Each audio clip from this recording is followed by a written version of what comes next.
Ah là là là là là là, ça y est, Mika arrive les gars. On est dans la merde.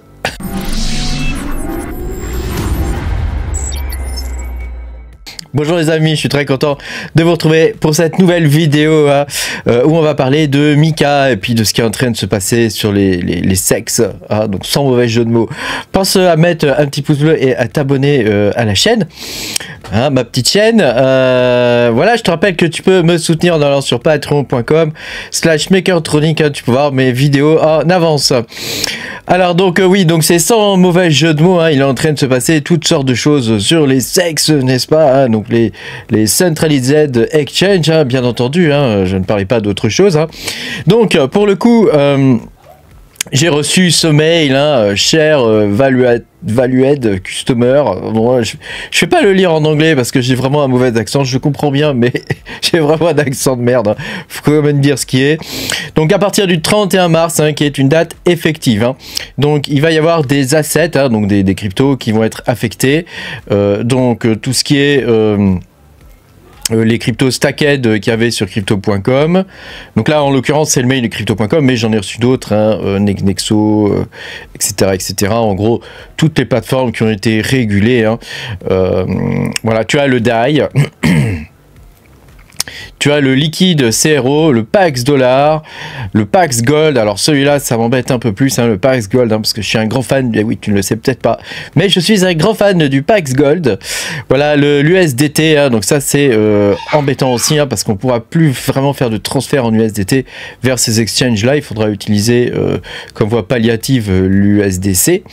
Hein, voilà, il y aura le Wrapped Bitcoin, hein, et puis voilà, celui-là, et le PayPal USD aussi, hein, qui est bien pratique ma foi. Hein. Voilà, donc on sera plus capable de vendre ces cryptos-là à part sur l'exchange. Hein, donc ça va être vraiment embêtant.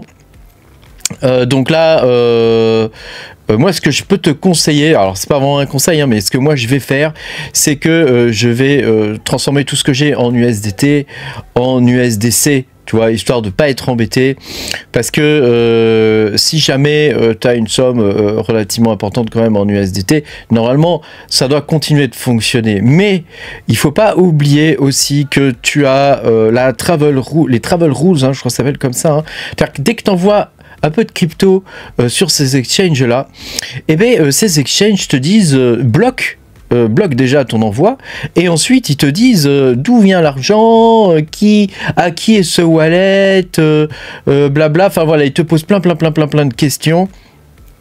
T'es jamais sûr quand t'envoies tes sous, hein, que ils vont te débloquer ton fric, quoi. T'es jamais sûr de ça, quoi. Donc c'est vraiment, ça devient vraiment pénible. Donc moi en l'occurrence j'utilise crypto.com quasiment uniquement pour leur carte bleue, voilà, parce que ils ont des frais extrêmement importants, hein, quand tu vas acheter ou vendre des cryptos. Donc vraiment, t'achètes 1000 $ d'une crypto, tu payes 50 balles de frais. Bon, je veux dire à un moment donné, ils sont gentils, mais enfin c'est pas jouable, quoi. C'est pas vraiment pas jouable, quoi. Et donc comme tu peux le voir en bas, les top-up, c'est-à-dire le fait de transformer tes cryptos en argent fiat, hein, ne fonctionnera plus avec des USDT. Hein. Donc il te faut impérativement les transformer, donc c'est surtout l'USDT, hein, qui est concerné, hein, parce que PayPal USD, bon, c'est quand même pas très répandu. Le DAI par contre c'est assez répandu quand même, hein, mais voilà, le plus gros asset c'est l'USDT, évidemment, que tout le monde utilise en gros, hein, le SDT. Hein. Donc c'est vraiment embêtant, quoi. Donc comment faire pour arriver à se sortir de ce truc? C'est de plus en plus difficile, hein. On voit qu'ils ont vraiment la main mise de plus en plus sur ces trucs là, sachant que toi quand tu fais ta déclaration d'impôt, je te rappelle que tu es tenu de déclarer avec un formulaire tous les comptes que tu as sur tous les exchanges que tu utilises, hein, que ce soit crypto.com, MXC, etc. Hein, donc il y a un formulaire à remplir, hein. Moi je suis jamais rentré dans les détails de ce genre de choses parce que je considère que si vous savez pas le faire, ça vous risque péril quelque part, quoi. C'est pas à moi de vous dire quoi faire à ce niveau-là, quoi. Mais normalement, voilà, au niveau des impôts, tu es censé remplir ce genre de choses, hein. Donc après, eux, ils peuvent demander une liaison de données. Alors, je pense que les impôts ont déjà des liaisons de données vers ces services-là, en particulier, par exemple, crypto.com, ils ont déjà des liaisons de données, des choses comme ça. Après, est-ce que crypto.com leur donne les informations ou pas? Ça, je sais pas, ça j'en sais rien. Mais je pense qu'ils ont déjà des liaisons de données. Hein. Peut-être avec des exchanges asiatiques, comme par exemple le MEXC, là, c'est peut-être plus compliqué, pour eux, hein, pour avoir les infos. Mais sur la plupart des exchanges, comme les gros, en tout cas, Binance, OKX, KuCoin, enfin voilà, tous les gros exchanges, c'est évident que voilà, ils ont accès à ça. Donc on voit vraiment avec cette loi, hein, que les taux se resserrent de plus en plus. Alors, ce qui est évoqué hein, pour justifier tout ça, hein, c'est évidemment la protection des investisseurs. Donc moi, le fait de me faire emmerder parce que il va falloir que je passe du temps maintenant à gérer mes USDT pour les avoir en USDC, etc. Donc voilà, ça me fait perdre du temps. En gros, parce que tous les exchanges fonctionnent avec l'USDT. Hein, donc voilà, moi je veux bien protéger les investisseurs et tout ça, hein, étant moi-même un petit peu investisseur. Tu vois, voilà. N'empêche que voilà, ça nous fait quand même perdre du temps, ce genre de choses, pour pas grand-chose en vrai. Voilà, renforcer la transparence. Franchement, en quoi ça renforce la transparence? Alors vraiment, il faudrait que l'USDT soit autorisé quoi, parce que moi je dirais qu'ils aient des réserves opaques et que ils ont principalement des bons du trésor américain, il me semble, ou quelque chose comme ça. N'empêche que l'USDC, la dernière fois, quand la Silicon Valley Bank elle s'est pété la gueule, ils ont des pegs hein, un petit peu, hein, ils ont des pegs, hein, donc ça reste quand même, l'USDC reste quand même plus risqué à mon avis que l'USDT, hein, donc avoir tous ces assets en USDC, c'est chaud, hein. Puis moi j'aime bien le Pax Gold, hein, en ce moment si tu as du Pax Gold, c'est top, hein, parce que tu leur montes, hein, donc c'est quasiment pas de risque quoi. Franchement, c'est vraiment embêtant quoi. Voilà, et puis évidemment, hein, alors le grand argument, hein, c'est de lutter contre la fraude et le blanchiment d'argent. Bon, alors faut savoir que là on utilise des blockchains, hein, donc évidemment tout est à part les blockchains privées, hein, d'ailleurs qui sont désormais interdites hein, sur tous ces gros exchanges. Hein. Donc à part les blockchains privées, je veux dire, voilà, ça arrête pas le crime, quoi. Ça faut arrêter avec ça, ça arrête pas le crime, quoi. Quand tu vois les mecs qui ont volé 1,4 milliard à Bybit, tu vois, et tranquille les mecs, quoi. Hein. Ils ont tout écoulé et tout, tranquille, hein. Hein, donc c'est nous hein, les petits qui sommes embêtés avec toutes ces règles et toute cette administration terrible qu'il y a en Europe, hein, et dans des tas d'autres pays, hein, pas que l'Europe. Hein. Mais voilà, c'est vraiment une société hyper administrative et procédurière qui passe son temps à emmerder les pauvres gens comme nous, quoi. Nous on est juste utilisateurs, on fait rien de spécial, quoi. C'est vraiment casse-pied, quoi. Alors, comment contourner ce service-là? Donc, moi, contourner, c'est un bien grand mot, hein, parce que l'idée, c'est pas évidemment de contourner la loi. Hein.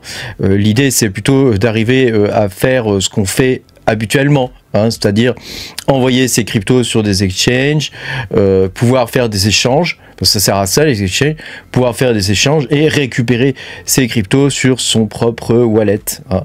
Donc comment on peut arriver à faire ça? Il suffit simplement de passer par des exchanges qui sont non régulés, hein, puisque voilà, les exchanges régulés, ça devient quasiment impossible d'être tranquille sur ces trucs-là, quoi.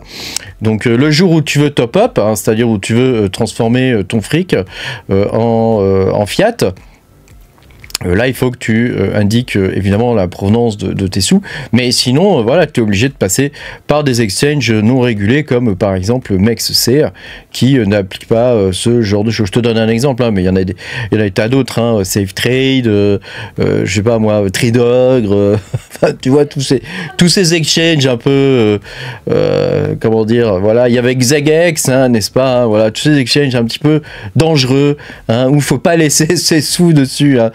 Hein, il faut fonctionner évidemment avec des hardware wallets, hein, et ne pas laisser ses sous sur tous ces exchanges, sachant que par exemple quand on voit un peu de sous sur crypto.com avec la travel rules là, tu sais jamais si ils vont les accepter ou quoi. T'es jamais à l'abri que les mecs ils te disent ah bah non, là les justifications que vous nous donnez ne nous conviennent pas, on garde les cryptos sous séquestre, voilà. Et donc qu'est-ce que tu fais dans ce cas-là? Hein, qu'est-ce que tu fais? T'es niqué, hein, voilà. Hein. T'as beau faire tous les KYC que tu veux, voilà, s'ils décident à un moment donné de garder tes sous, ils vont les garder, hein. Ça c'est certain, hein. Et pareil avec ça, hein. Si à un moment donné tu te retrouves avec de l'USDT que tu ne peux plus écouler, hein, comment tu fais?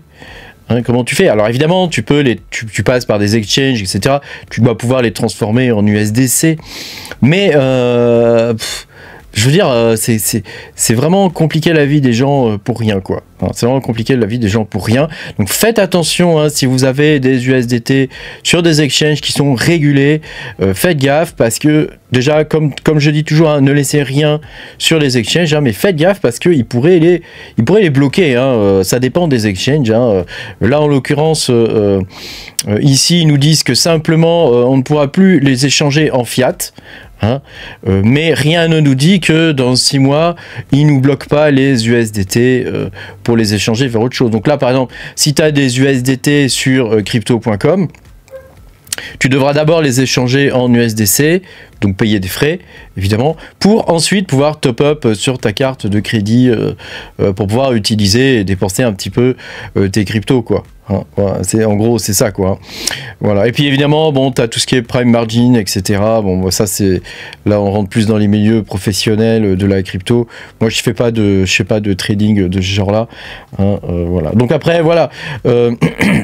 Évidemment, il y a d'autres moyens, hein, de contourner un peu tout ça, hein, c'est d'investir dans des actifs qui sont non réglementés. Hein, je sais pas moi, des NFT, les toutes nouvelles cryptos qui viennent de sortir, un peu comme nous on fait. Nous les mineurs, c'est plus ou moins ce qu'on fait. Hein, voilà, d'utiliser de la DeFi. Quoique la DeFi, attention, hein, parce que comment ça s'appelle? Il parlait de mettre un KYC1 sur ce truc là, MetaMask. Hein, j'ai mal à trouver mes mots. Ils veulent mettre un KYC sur MetaMask. Hein. C'est quelque chose qui est dans les tuyaux, qui va arriver. Hein. Donc, moi, je te conseille déjà de te barrer sur Rabbi, hein, Rabbi.io, qui est très bien, hein, d'ailleurs, hein, Rabbi.io, beaucoup mieux que MetaMask, hein, beaucoup plus sécurisé. Voilà. Après, il reste évidemment tous les systèmes de peer-to-peer et ce genre de choses, mais bon, c'est vraiment casse-pied. Hein. Ils pensaient aussi mettre un KYC sur DYDX, mais bon, ça, évidemment, je pense pas qu'ils le fassent, quoi. Mais on sait jamais. On sait jamais. Et on est face à des gens qui sont des petits hommes gris, hein, on appelle ça comme ça, hein, des hommes gris, hein, qui sont dans l'administration, l'administratif, etc., qui se rendent pas réellement compte des usages déjà et des réalités du terrain. Franchement, empêcher les gens de faire des transferts en USDT, c'est vraiment... Hein. Alors c'est vrai que je fais rarement des coups de gueule, hein, parce que je trouve ça un peu cavalier, quoi, quelque part, et puis c'est pas forcément très poli, mais là en l'occurrence l'USDT c'est vraiment un asset que tout le monde utilise, quoi, depuis 2021, bon même 2017, hein, mais enfin grosso modo grâce à Ethereum tout le monde utilise l'USDT, hein, c'est vraiment un truc de base, quoi. Donc bloquer les gens sur les exchanges avec l'USDT, bloquer les Européens, parce que là en l'occurrence ce sont les Européens qui sont bloqués avec ça, c'est vraiment une mauvaise idée, je pense, hein, c'est vraiment une mauvaise idée. Bon, après, qu'est-ce que tu veux, hein, nous, on est obligé de subir, hein, on peut pas faire autre chose que subir, hein, donc on va subir. Comme d'habitude, hein, nous, les petits gens qui gagnons peu et qui avons peu d'argent, bah, on subit. On va encore subir. Voilà, merci beaucoup d'avoir regardé cette vidéo. Pense à mettre un petit pouce bleu et à t'abonner à la chaîne si t'es pas abonné. Et moi, je te dis à bientôt pour de nouvelles aventures. Salut!